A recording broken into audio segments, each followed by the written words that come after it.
Hello and welcome again. I am Imran Siraj and I am teaching Workshop Technology of BTech second semester subject, and we are studying right now welding techniques, special welding methods that we are studying since past three lectures, and this is fourth lecture in which we are talking about welding techniques. So today we will be discussing the today we'll be discussing gas metal arc welding, or also called MIG welding, or metal inert gas welding.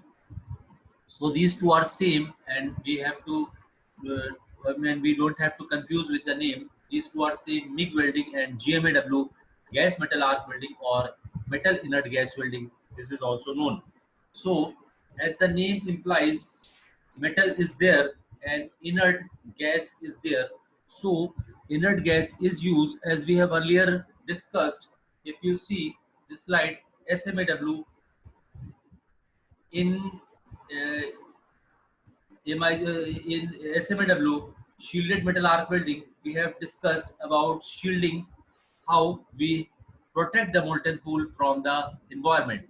So also in GMAW, or gas metal arc welding, we are employing a gas to protect the molten metal from the environment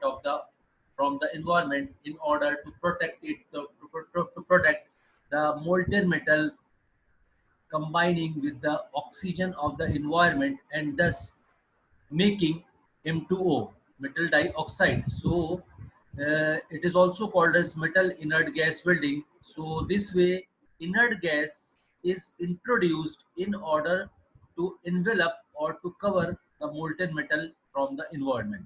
This is the beauty of this GMAW, or metal inert gas welding.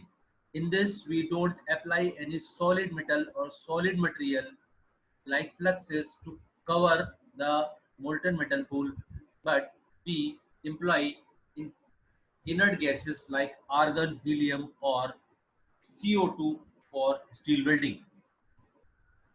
Aluminum welding, we apply argon and helium. For CO2 for steel welding, although CO2 is not inert gas, it basically combines with the oxygen and takes the oxygen, evacuates the oxygen from the molten metal pool, and this way it not only protects the molten metal from the environment, but also if any oxygen is there, it would absorb this, it would combine with the oxygen, active nascent oxygen in the molten metal pool, and it would not let the oxygen combine with the molten metal. So this way it protects both way, not only protects the metal to combine with the oxygen, but at the same time, if there is any oxygen left, it would absorb this oxygen, and this will convert, and this will protect the metal. So CO2 is used for steel welding, and this way steel welds are highly strength weld, and even though sometimes the joint is more, has more strength than the parent metal, and this way it has more strength than the parent metal. So this is called shielded. This is called metal inert gas, or gas metal arc welding. And in MIG welding, we generally use consumable metal wire. Consumable metal wire, that is, the electrode is bare and consumed, and there is no additional filler metal is provided. So this way we use consumable bare metal wire as electrode with shielding by flooding arc with a gas. So wire is fed continuously through a power reel from a spool, and this power reel is continuously fed, and this wire is consumed continuously. This wire is this wire is melting, and this is also producing. We have this scene, this GMAW there. This is the shielding gas. This is coming from here. This is barrel from here. This gas is coming, and we have this. arc, and this arc is producing this electrode, the spool feed from spool, and this is protecting, and this is producing arc. So this is the gas metal arc welding. So advantages are better arc time because of continuous arc electrode. The GMAW has gas metal arc welding, or metal inert gas has SMAW. It has better and uniform welding because of continuous wire electrode. This wire feeding uh, is done by a power reel, so a motor that is continuously feeding. So rather than manual movement, we are providing a continuous feed by the automated motor. So this way it forms uniform bead, and whereas in shielded metal arc welding, we shielded metal arc welding, we produce stick that are to be produced periodically changed. So that thing is done manually, and MIG welding or gas metal arc welding is done by automated process, or power reel is given, so that it is continuously and uniformly producing the metal wire that is consumed. So it has a uniform and smooth uh, joint. So this way it has better strength than SMAW, because in SMAW we are changing sticks, welding rods periodically, and better use of electrode filler metal than SMAW.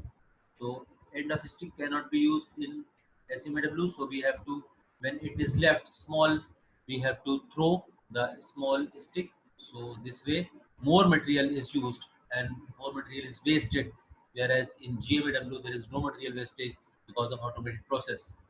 So deposition rate is high in GAW because uniformly a motor fed a power reel is driven by motor, and power reel is driven and motor driven metal is continuously feeding. So this has high deposition rate, eliminates problem of slag removal, and can be readily automated. So this is a readily automated system, and the power is the reel is driven by motor, powerful motor. So these are the advantages of gas metal arc welding over shielded metal arc welding, MIG versus TIG, tungsten inert gas welding also known. So flux cored arc welding. In this way, we have the core or flux we are using adaptation of shielded metal arc welding to overcome limitations of stick electrodes two versions, self shielded and gas shielded. So again, we have flux coated arc welding.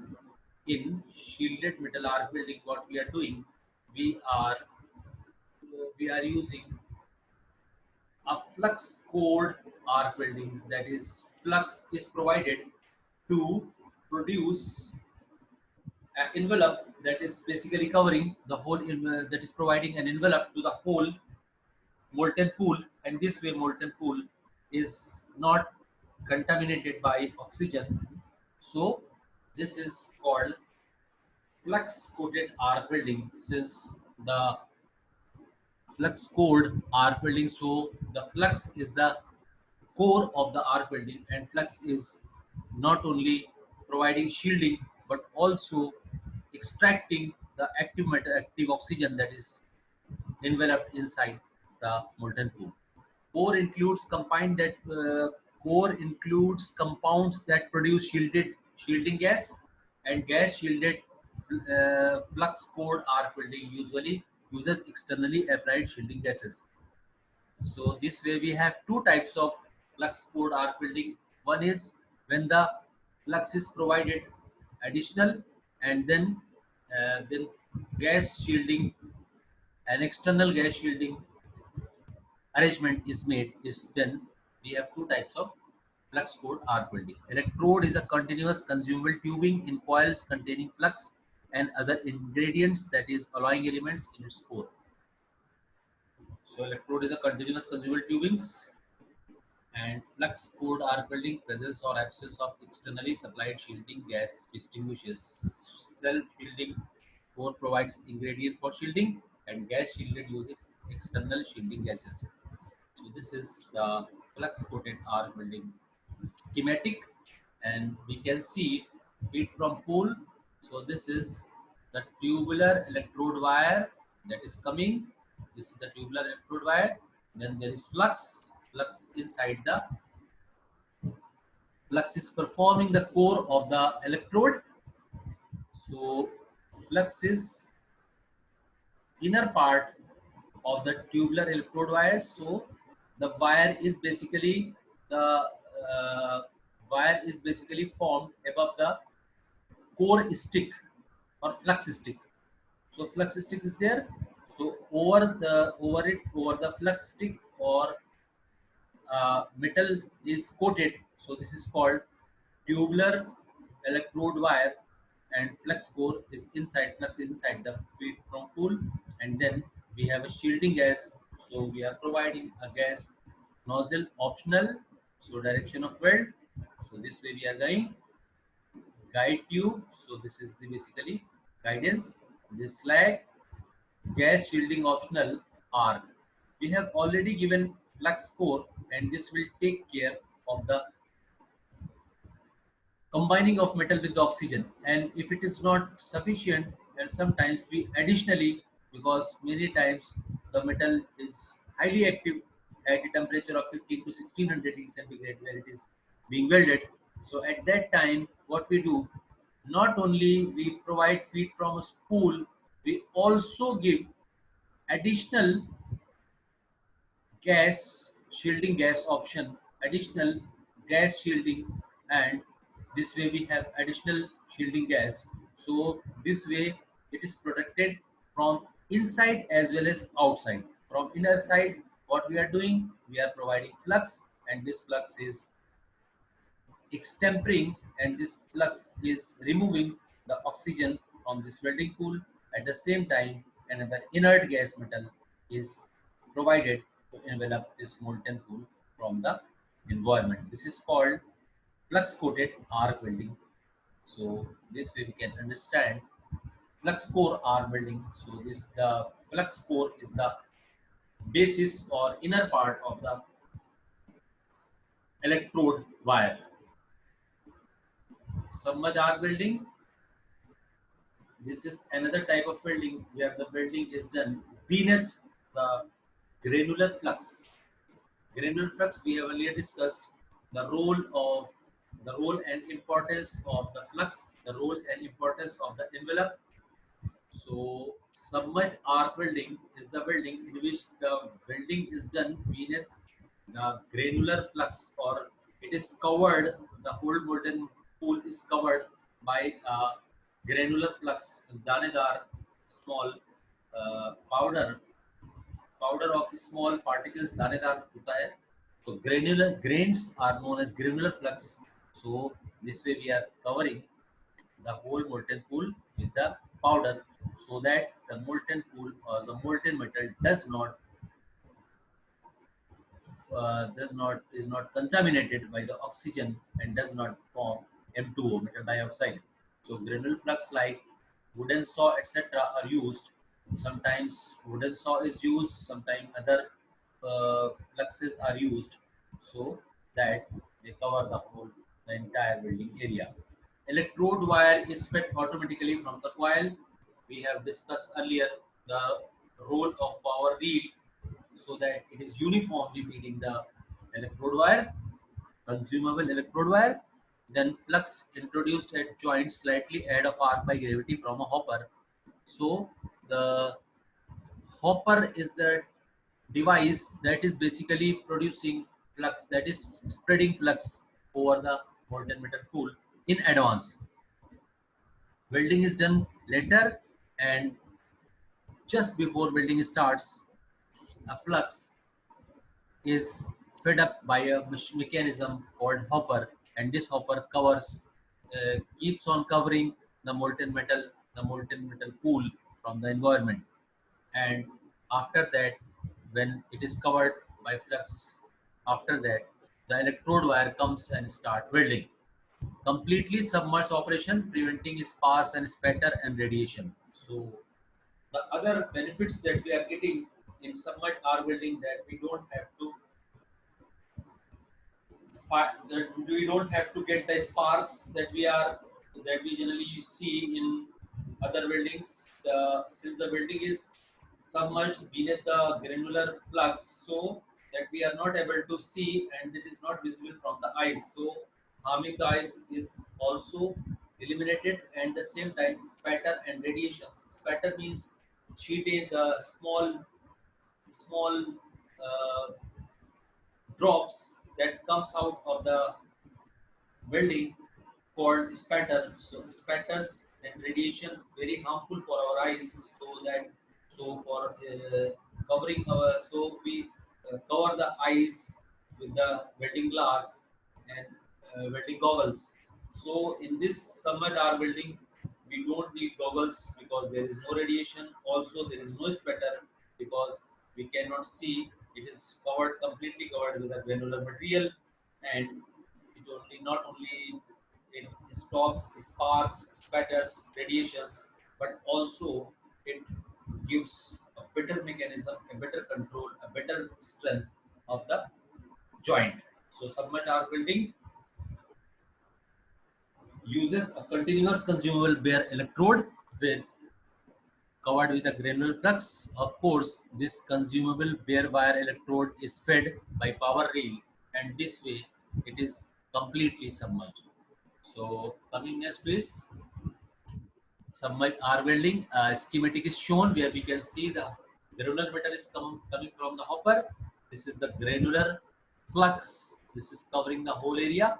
First of all, the granular flux, the hopper pushes the granular flux to the welding area. When it covers, then comes the electrode. Then comes the electrode, and electrode is continuously fed, and it is performing welding. This is molten metal weld pool, and this is molten flux, and this is the flux uh, blanket of granular flux. So this is covered in the blanket of, this is the granular flux, and this is covering the whole area. Once it comes out, direction of travel is from right to left, so it is coming left.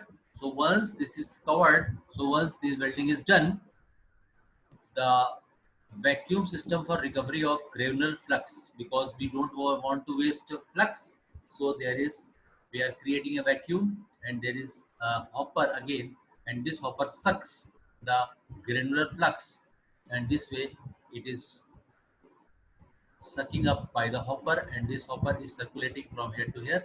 So this way circulation of granular flux is done in the hopper, and initially it is spread, and when the welding is done, the roll is over of the flux, it is taken back and goes into the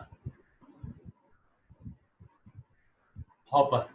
So this is slag solidified flux, because some impurities perform float on the molten metal pool. So this is solidified weld, and these float, so this is called slag, and this slag is removed after the welding.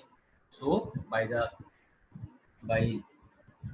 grinder, etc. So this is slag solidified flux, and this is solidified metal pool, and this is molten metal and molten flux. This way we can understand the shield submerged arc welding.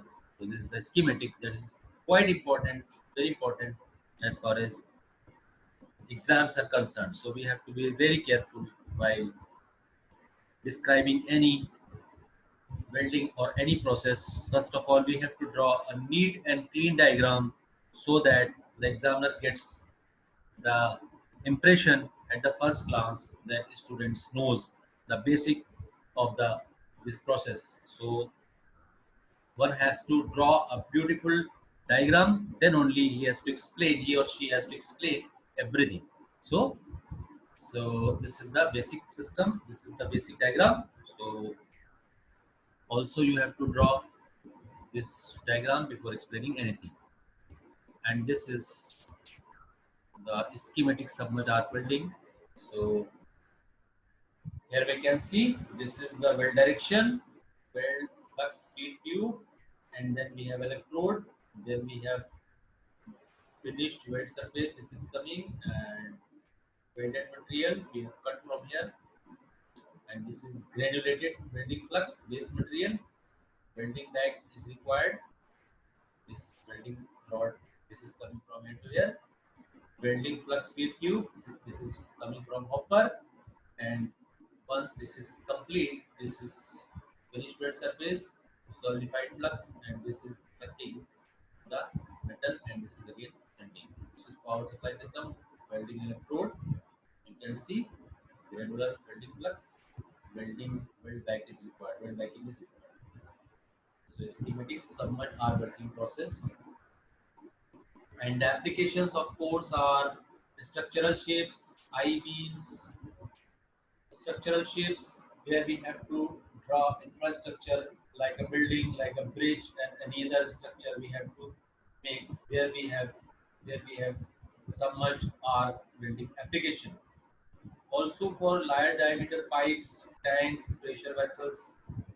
So these are for supply of water or other chemicals, petrols, etc. Tanks for use for storage and industrial level. Also pressure vessels. Pressure vessels are vessels that were basically used for producing pressure in the industries.